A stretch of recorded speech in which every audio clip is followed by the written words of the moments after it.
بسم اللہ الرحمن الرحیم۔ پاکستان کے الیکشن کمیشن نے مریم نواز شریف صاحبہ کے خلاف ایک اپیل پر فیصلہ سنا دیا ہے۔ ہوا یہ تھا کہ جب مریم نواز شریف صاحبہ کے خلاف فیصلہ آ گیا عدالت کا، تو اس وقت پاکستان تحریک انصاف کے کچھ اراکین الیکشن کمیشن آف پاکستان میں گئے کہ چونکہ ان کے خلاف عدالت کا ایک فیصلہ آیا ہے تو یہ اپنی پارٹی کی اس وقت نائب صدر ہے، یہ اس عہدے پہ برقرار نہیں رہ سکتی۔ آج الیکشن کمیشن آف پاکستان نے اس پر فیصلہ سنایا ہے، پی ٹی آئی کی درخواست کو رد کیا ہے اور کہا ہے کہ نہیں، مریم نواز شریف صاحبہ نائب صدر رہ سکتی ہیں۔ ڈیٹیل بڑی اس کی انٹرسٹنگ ہے۔ بہرحال انہوں نے یہ کہا ہے الیکشن کمیشن آف پاکستان نے کہ نائب صدر کا عہدہ چونکہ ایک بڑا غیر فعال سا عہدہ ہے، اس لیے عہدہ یہ رکھ سکتی ہیں، اور جو کوئی فعال عہدہ مریم نواز شریف صاحبہ نہیں رکھ سکتی اپنی پارٹی کا۔ حکومت نے اس پر یہ کہا ہے کہ جناب ہم الیکشن کمیشن آف پاکستان کے فیصلے کے خلاف سپریم کورٹ آف پاکستان جائیں گے۔ اس کے علاوہ بھی بہت ساری خبریں آج کی جس پر ہم بات کریں گے۔ ذرا سب سے پہلے اگر کھا سکیں کہ فردوس عاشق اعوان صاحبہ پاکستان کی وفاقی وزیر اطلاعات نے مریم نواز شریف صاحبہ کے حوالے سے آنے والے اس فیصلے پر کیا فرمایا ہے۔ الیکشن کمیشن آف پاکستان نے مریم نواز کو پٹیشن جو ان کے خلاف ہوئی تھی اس کو ریجیکٹ کیا۔ حکومت پاکستان نے فیصلے کے خلاف اپیل دائر کرنے کا فیصلہ کیا۔ سپریم کورٹ کا فیصلہ ہے کوئی بھی شخص جو ہے کنوکٹڈ ہو کسی ایسے عہدے پہ تعینات نہیں ہو سکتا، یہ اس فیصلے کی خلاف ورزی ہے۔ Maryam Nawaz still she is convicted. Right جناب، تو میرے مہمان عثمان ڈار صاحب ہیں جو کہ اسپیشل اسسٹنٹ ہیں وزیر اعظم پاکستان کے، پاکستان تحریک انصاف سے آف کورس ان کا تعلق۔ جناب جاوید لطیف صاحب ہیں MNA PMLN، اور جناب شیلا رضا صاحبہ ہیں جو کہ صوبائی منسٹر ہیں پاکستان پیپلز پارٹی، ان کا تعلق ہے۔ بہت شکر گزار ہوں تینوں مہمانوں کا۔ عثمان ڈار صاحب، آپ سے آغاز کرتا ہوں۔ حکومت کا پورا حق ہے کہ اس فیصلے کے خلاف سپریم کورٹ جائے اور حکومت جاری ہے۔ اس کا مطلب یہ ہے کہ پاکستان تحریک انصاف یہ بلیو کرتی ہے کہ جو شخص کسی عدالت سے سزا یافتہ ہو وہ پارٹی میں نہ کوئی عہدہ رکھے، نہ پارٹی میں کسی بھی حوالے سے فعال ہو۔ ظاہر سی بات ہے، تبھی تو آپ جا رہے ہیں اس فیصلے کے خلاف۔ تو پھر جہانگیر ترین صاحب جن کے پاس عہدہ تو بہرحال نہیں ہے کوئی پارٹی کا، لیکن وہ فعال نہ صرف پارٹی میں ہے بلکہ حکومت میں بھی ہیں، کیوں رکھا ہوا ہے آپ نے ان کو فعال؟ چونکہ یہ تو آپ کے اصولوں کے خلاف ہے، عدالت کا فیصلہ ہے ان کے خلاف۔ دیکھیں جی، سپریم کورٹ آف پاکستان کے فیصلے کی روشنی میں جس پہ جہانگیر ترین صاحب 62(1)(f) تھے، وہ ان کے لیے پارلیمنٹ کے دروازے بند کر دیے گئے۔ اس کے بعد نواز شریف صاحب کے خلاف فیصلہ آ جاتا ہے سپریم کورٹ آف پاکستان سے کہ کوئی بھی سزا یافتہ شخص جو ہے وہ کوئی پارٹی عہدہ نہیں رکھ سکتا، لیکن کہیں یہ نہیں لکھا کہ عملی طور پہ کوئی سیاست نہیں کر سکتا، یا اگر اس کی کوئی ایکسپرٹیز ہیں وہ اس میں کوئی اسسٹ نہیں کر سکتا۔ میں اس وقت آئینی قانونی حوالے سے بات نہیں کر رہا، میں تو اخلاقی بنیاد پہ بات کر رہا ہوں کہ سپریم کورٹ آف پاکستان سے سزا یافتہ شخص، اور اتفاق کی بات ہے کہ جہانگیر ترین صاحب این اسی شق کے تحت نائل ہوئے جس شق کے تحت نواز شریف صاحب نائل ہوئے، تو میں آئینی قانونی حوالہ چھوڑ دیتا ہوں۔ سپریم کورٹ نے جس آدمی کو جھوٹا کہا ہو، نائل قرار دیا ہو، وہ آپ کی پارٹی میں اہم کردار ادا کرے، یہ تو کھلا تضاد نہیں ہے۔ دیکھیں وسیم، پہلے جہانگیر ترین صاحب نہ کوئی وزیر ہیں، نہ مشیر ہیں، نہ ان کے پاس کوئی وزیر نہیں ہے، مشیر نہیں، امیر ہیں اور بڑے فعال بھی ہیں نا حکومت میں، وہ تو ہے نا۔ نہیں میں نے ایسی جملہ ملا دیا، اللہ ان کی دولت میں اور اضافہ کرے جائز طریقے سے جس نے بھی حاصل کی ہو، لیکن فعال تو ہے نا حکومت میں اور آپ کی پارٹی میں بھی۔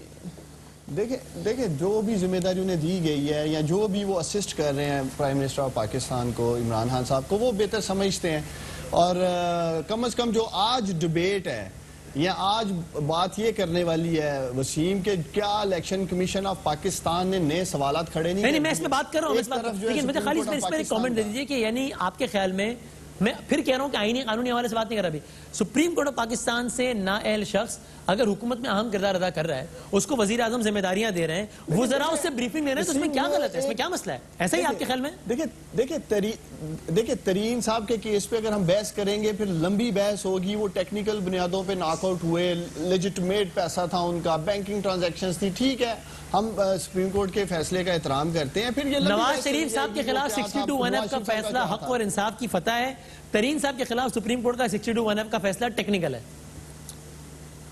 دیکھیں دونوں کی فیصلوں کی اپنی پرسیپشن ہے۔ میاں صاحب پہ تو بعد میں جے آئی ٹی بنا دی جاتی ہے، جہانگیر ترین صاحب پہ کوئی جے آئی ٹی نہیں بنائی گئی۔ اسی طرح میں آپ سے پوچھتا ہوں، انہی کے سابق وزیر خارجہ تھے خواجہ آصف، اقامہ رکھا، 20 لاکھ روپے تنخواہ لے رہے تھے، کوئی کام نہیں کر رہے تھے، سپریم کورٹ آف اسلام آباد ہائی کورٹ سے وہ نہل ہو جاتے ہیں، سپریم کورٹ آف پاکستان انہیں بحال کر دی جاتی ہے۔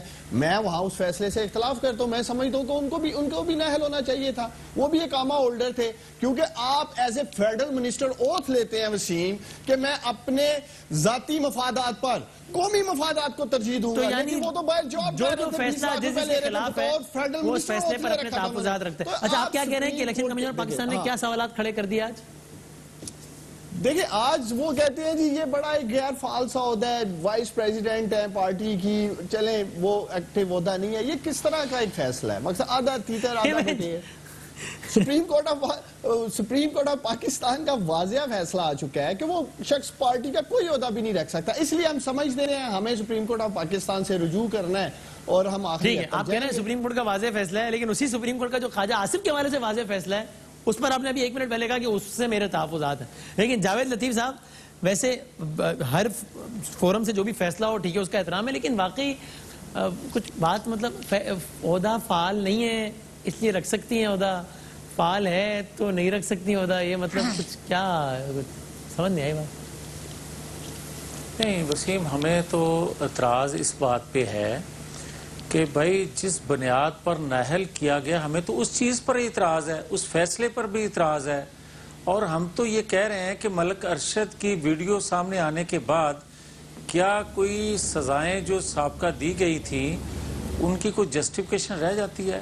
لیکن یہ ویڈیو والے کیس سے مریم بی بی کا تعلق نہیں ہے، اس لیے کہ ویڈیو ارشد ملک صاحب کی آئی ہے جنہوں نے العزیزیہ سنا ہے، اور العزیزیہ میں صرف نواز شریف صاحب کو سزا ہوئی ہے، مریم بی بی تو تھی نہیں نا اس میں. میرے وسیم، میں بات اس لیے یہ کر رہا ہوں کہ انہوں نے اعتراض ایک کیا ہے کہ نواز شریف کے لیے تو جے آئی ٹی بنتی ہے، ہمارے لیے جے آئی ٹی نہیں بنتی. تو ہمارا بھی اعتراض تو یہی تھا نا کہ نواز شریف پر جے آئی ٹی بناتے ہو اور عمران، علیمہ اور ترین صاحب پر آپ جے آئی ٹی نہیں بناتے. یہ تو ہمیں اعتراض ہمیں ہونا چاہیے اور ہمیں تھا اور کرتے رہے ہیں. دوسری بات میں یہ کہوں گا کہ آپ کو وسیم علم ہے کہ جس کا نام سارے افسانے میں نہیں تھا، نہ پاناما میں نہ آف شور کمپنی میں، اس کو تو دے دیا جیل میں، اور جن کا تذکرہ تھا ان کو آپ نے پرائم منسٹر بنا دیا. اب بات یہ ہے کہ بات یہ نا کہ جاوید آپ کہہ رہے ہیں ہمارے خلاف سازش ہو رہی ہے، اداروں کو حکومت نے کنٹرول میں لیا ہوا ہے، اگر ایسا ہے تو پھر آپ کے حق میں کیسے فیصلہ آ گیا آج؟ میں یہی تو عرض کرنا چاہتا ہوں نا کہ میں نے اس لیے نہ کوئی خوشی کا اظہار کیا ہے، نہ میں نے کہا ہے کہ یہ حق فتح کی حق کی جیت ہوئی ہے کوئی. میں تو یہ کہہ رہا ہوں کہ ماضی قریب میں بھی چھوٹی چھوٹی اس طرح کے فیصلے، چھوٹی چھوٹی خوشیاں دے کے اگلے دن جو کچھ ہوتا رہا ہے ہمارے ساتھ، آپ اب ایک دفعہ مٹھائی بانٹنے کے بعد اب ہم محتاط ہو گئے. وہ مٹھائی جو گلے پڑی ہے. دوسرا میں وسیم یہ صحیح کہہ رہا ہوں، صحیح کہہ رہے ہیں آپ، صحیح کہہ رہے ہیں. مگر میں یہ وسیم یہ بات کرتا ہوں کہ دیکھیں یار، آپ اگر آج 1 سال کے اندر اداروں کے حوالے سے جو 4 سال پہلے نواز شریف نے بات شروع کی تھی، جب یہ کہا جاتا تھا کہ اداروں کے ساتھ یہ ٹکراؤ چاہتے ہیں، اداروں سے لڑتے ہیں یہ، تو آج وہ اس بیانیے پہ، آج اس موقع پہ تمام پولیٹیکل فورسز جو ہیں وہ آپ اس کو اپنا چکی ہیں. اور یہ مولانا فضل الرحمان صاحب کے حوالے سے جو باتیں ہو رہی ہیں، یہ تو وہی ہمارا موقف ہے جو مولانا فضل الرحمان اپنا رہے ہیں، آگے نکل رہے ہیں، یا باقی دیگر جماعتیں. وہ تو کوئی اور موقف بھی اپنا رہے ہیں. اس میں بات کروں گا آج سے مولانا صاحب تو کہہ رہے ہیں کہ وہ تو اس کو بڑا ایک مذہبی رنگ دے رہے ہیں سارے کو. میں آج سے بات کروں گا. اور پہلے کی شہلا رضا صاحبہ، قانون کی سربلندی کی بات ہو رہی ہے، آئین کی پاسداری کی بات ہو رہی ہے، تو آج آپ کے صوبے کے، ہمارے صوبے کے چیف ایگزیکٹو کو بلایا تھا نیب نے، تو وہ تو گئے نہیں. دیکھیے انہوں نے یقیناً کوئی جواب داخل کیا ہے جس کی وجہ سے نیکسٹ ویک وہ خود اسلام آباد میں پیش ہوں گے. وزیر اعلیٰ ہیں، ان کی آلریڈی کہیں کمٹمنٹس تھیں اور اس کو انڈرسٹینڈ کر رہے ہیں سب لوگ. اور یہ کہ ان کے کوئی 38-40 ترجمان بھی نہیں ہیں، وہ خود ہی کام کرتے ہیں. تو اب تو بزدار صاحب بھی نہیں رہے. میں شو سے 1 منٹ پہلے دیکھ رہا تھا، عثمان بزدار صاحب کی ٹویٹ آئی ہوئی ہے. مجھے شہباز گل صاحب بڑے یاد ہیں زور سے، کیونکہ اب عثمان بزدار صاحب کہہ رہے ہیں کہ پتوکی میں پیش آنے والے واقعے پر میں آئی جی پنجاب سے رابطے میں ہوں، اور یہ اس سے پہلے گل صاحب یہ بات کیا کرتے تھے کہ وزیر اعلیٰ صاحب رابطے میں. لیکن ایسا شہلا صاحب ذرا سن لیجئے ایک لمحے کو کہ مراد سعید صاحب نے آج کیا کہا مراد علی شاہ صاحب کے بارے میں. شہلا صاحبہ، وہ آپ کے خلاف وہ 147A کی بات کرتے ہیں، اگر نہیں کرنی چاہیے یا اس پہ رائے ہوتی ہے تو سندھو دیش کی بات کر دیتے ہیں. مراد علی شاہ صاحب کو بلا لیتے ہیں تو آپ کہتے ہیں سندھ کو کچھ ہوا تو کراچی پاکستان بھی نہیں بچے گا، وفاق بھی نہیں بچے گا. 149. اب وسیم تم کوشش کر رہے ہو کہ اس کو معصومانہ سوال کا رنگ دو. میرے خیال میں کہ مراد سعید 133 ارب روپے کا اپنے ڈپارٹمنٹ کو خسارہ دینے والے کہہ رہے ہیں ہماری سیاست نہیں بچے گی. میں یہ پوچھنا آپ کہہ رہی ہیں مراد سعید صاحب کے ڈپارٹمنٹ میں اتنے کا خسارہ ہوگا 133 ارب روپے کا؟ جی ہاں، میں کہہ رہی ہوں کہ یہ ذوالفقار علی بھٹو شہید کا زمانہ نہیں ہے کہ اظہر عباس جو ہیں وہ اپنے بیانات دے رہے ہیں کہ میں نے یہ سرخی لگائی تھی، بھٹو شہید نے یہ نہیں کہا تھا، لیکن ایک طبقہ فکر تھوپے جا رہا ہے ادھر ہم ادھر تم. یہ آج کا دور ہے، اور آج کے دور میں جب ہم وہ کلپنگ نکال کر لے آتے ہیں جرنلسٹ کی کہ جو کہہ رہا ہے کہ شہید ذوالفقار علی بھٹو نے یہ نہیں کہا تھا، تو یہ تو پرسوں کی بات ہے. اور میں یہ کہنا چاہتی ہوں کہ کیا غلط کہہ رہے ہیں کہ ہم نہیں ہوں تو یہ بن سکتا ہے. شہید ذوالفقار علی بھٹو کو جب شہید جوڈیشل مرڈر کیا گیا تو اس کے بعد ضیاء الحق اتنا پریشان تھا کہ اس نے آئین ایک طرف کر کے زبان کی بنیاد پہ MQM بنائی. اس نے سیکٹیرین بیسس پہ جماعتیں بنا ڈالی کہ کسی طرح بھٹو کا نام ختم ہو جائے. اور کہا تھا یہ ذوالفقار علی بھٹو نے کہ جب میں نہیں رہوں گا تو یہ ملک ہاریزنٹلی اور ورٹیکلی ڈیوائیڈ ہوگا. اور ورٹیکلی ڈیویژن یہ تھا کہ سیکٹیرین جو جماعتیں ہیں ان کو سیاست میں لا کر ایک دوسرے سے لڑایا جائے، اور ہاریزنٹل یہ ڈیوائیڈ تھا کہ زبان اور برادری کی بنیاد پر تقسیم کر دیا جائے، اور غیر جماعتی الیکشن اس کی بنیاد تھا. لیکن ہم لڑتے رہے مرتے رہے. تو آج بھی جو 15 جماعتوں کا اتحاد ہے، جس میں PTI ہے، جس میں MQM ہے، جس میں وہ شخصیات ہیں جن کو MQM دیکھنا نہیں پسند کرتی تھی، جس میں ساری وہ جماعتیں ہیں جو سندھ کو الگ کرنے کی باتیں کرتی تھیں، ان 15 پارٹیز کو ہم شکست دیتے ہیں.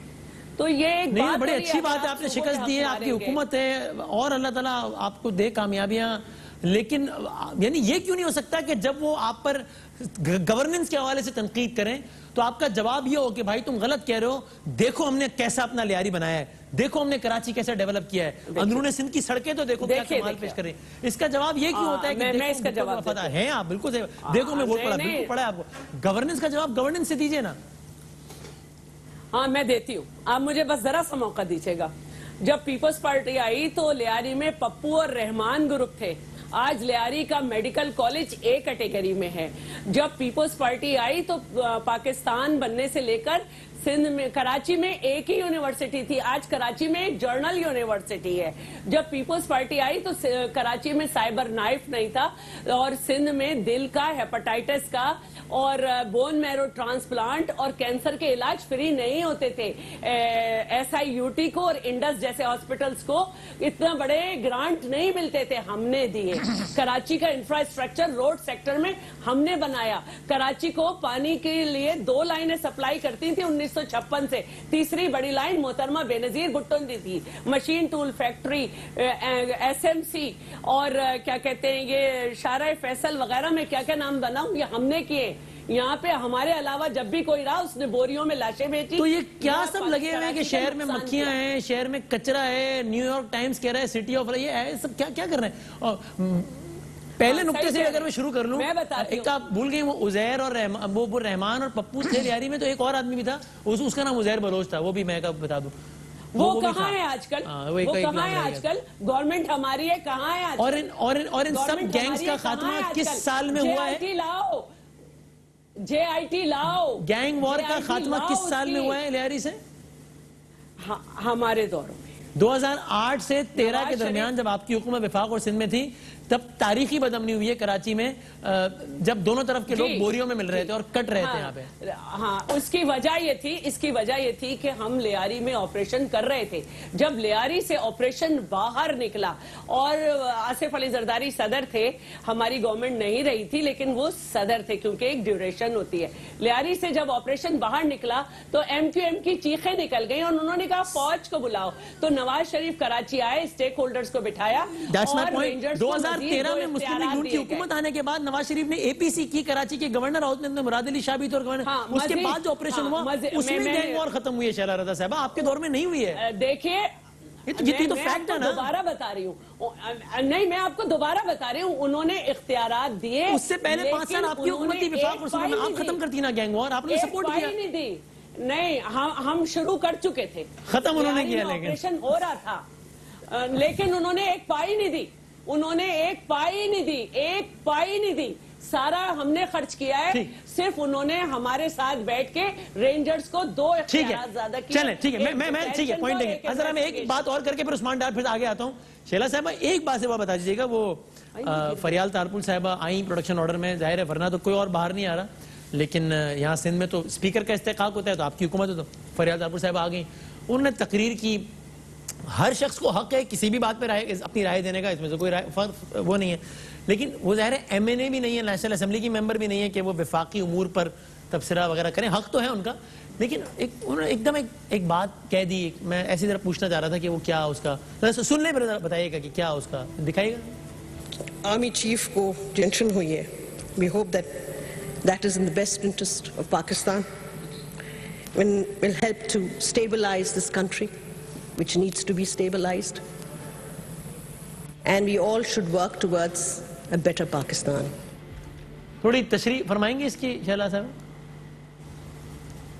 جی بالکل آپ کو یاد ہوگا کہ جب آپریشن رائے راست ہو رہا تھا جس وقت پی ٹی آئی اور پی ایم ایل این کو طالبان بچھڑے ہوئے بھائی لگ رہے تھے اور یہ کہا جا رہا تھا کہ ہمارے صوبے میں دھماکے نہیں کرے تو اس وقت ہم نے ایکسٹینشن دی تھی تو اس وقت عمران نیازی صاحب کے کیا تاثرات تھے کیا اگر آپ وہ کلپ چلا دیں آپ کے پاس کافی کلپس ہوتے ہیں معصومہ مجھے یاد ہے انہوں نے کہا تھا میں ہوتا تو کبھی ایکسٹینشن نہ دیتا تو ہم تو آج یہ سمجھتے ہیں کہ روزانہ کی بنیاد پہ جہاں ایل او سی کے اوپر فائرنگ ہو رہی ہے وہاں ملک میں بہت اچھا فیصلہ ہے پی ٹی آئی کا سر اٹھا رہی ہیں تو آپ کا یہ اختیار ہے وزیر اعظم کا وہ زیادہ سمجھتے ہیں یہ ان کا اختیار ہے وہ ایک بات کہہ دوں شیلا صاحبہ ایک بات کہوں انہوں نے دے دی اتفاق کی بات ہے کراچی اسٹوڈیوز میں 11 کا پروگرام ہو رہا تھا آپ مہمان تھیں پتہ نہیں آپ کو یاد ہو یا نہ ہو اور خبر آئی کہ پیپلز پارٹی نے کیانی صاحب کو ایکسٹینشن دے دی ہے میں نے آپ سے اس میں تبصرہ مانگا آپ نے کہا آن ریکارڈ ہے کہیں گے تو کلپ نکلوا لوں گا آپ نے کہا اگر ہم ایکسٹینشن نہ دیتے تو ہم چلے جاتے بالکل دیکھیں اس طرح کے حالات تھے آپ کے پاس ہو سکتا ہے کلپ ہو مجھے نہیں معلوم لیکن میں یہ سمجھتی ہوں کہ جو ہماری گورنمنٹ تھی وہ بڑے عرصے کے ڈکٹیٹرشپ کے بعد آئی تھی جس طرح کے مسائل تھے ہو سکتا ہے کہ میری گورنمنٹ نہ چاہتی ہو لیکن انہیں دینی پڑی آپ کو ان کا اور اپنا غم ایک تو سانجھا تو نہیں لگ رہا عمران صاحب نہ چاہتے ہو سکتا ہے عمران صاحب بھی نہ چاہتے ہوں لیکن دینی پڑی لیکن آپ کے خیال میں اچھا فیصلہ چلیں اب دیکھتے ہیں چلیں ایک چھوٹی سی بریک کی اجازت دیتے ذرا پھر میں عثمان ڈار صاحب اور تو یہ بھی کہتی ہوں کہ جو ہماری پرانی بی بی صاحبہ کے زمانے کی حکومتیں تھیں اور نواز شریف صاحب کی وہ انتہائی فریجائل تھیں انہیں بہت کچھ جہیز میں ملا تھا ایک بریک کی اجازت دیں بریک کے بعد بات آتے ہیں خوش آمدید اور آپ نے اس دوران ایک بریکنگ نیوز دیکھی اس پہ کیا کہے انسان میں اس پہ شیلا صاحبہ سے کروں گا بات کہ شکارپور میں 10 سالہ بچے کو کتے نے کاٹ لیا اسپتال میں ویکسین نہیں تھی بچہ مر گیا کتے کے کاٹنے کی ویکسین اسپتال میں نہ ہونے کی وجہ سے بچے کی ہلاکت ہو گئی اور یہ کوئی انہونی بات نہیں ہے اس طرح کے واقعات سے بھرے پڑے ہیں معاملات کچھ دنوں پہلے اس سے بھی زیادہ اندھونا واقعہ ہوا تھا ایک بات کریں گے شیلا صاحبہ کی طرف جائیں گے تو اب جی عثمان ڈار صاحب آپ یہ بتائیے کوئی بھی یعنی کہ میں الفاظ کی تلاش میں ہوں خود آپ کے اپنے ایم این اے چلے میرے آسانی کر دی آپ کے اپنے ایم این اے نور عالم خان صاحب ان حالات کو کس انداز میں بیان کر رہے ہیں یعنی میں یہ سوچ رہا تھا کہ I am yet to find a person جو کہ یہ تو کہہ سکے کہ نہیں بھائی اس ایک سال میں چیزیں بہتر ہوئی ہیں پہلے سے جابز میں اضافہ ہوا ہے مہنگائی میں تھوڑی سی کمی نہیں ہوئی تو کم سے کم اتنی رہی ہے تھوڑا سا اضافہ ہوا ہے ہر فرنٹ میں معاملات خراب ہیں ذرا سنیے نور عالم خان صاحب نے کن الفاظ میں مرثیہ پڑھا آپ کی حکومت کا جو کہ آپ کے ایم این اے دکھائیے گا کسی نے غریب بندے کے لیے قسم آواز نہیں اٹھاتے کوئی چینی کا پرواہ نہیں کرتا کوئی یوریا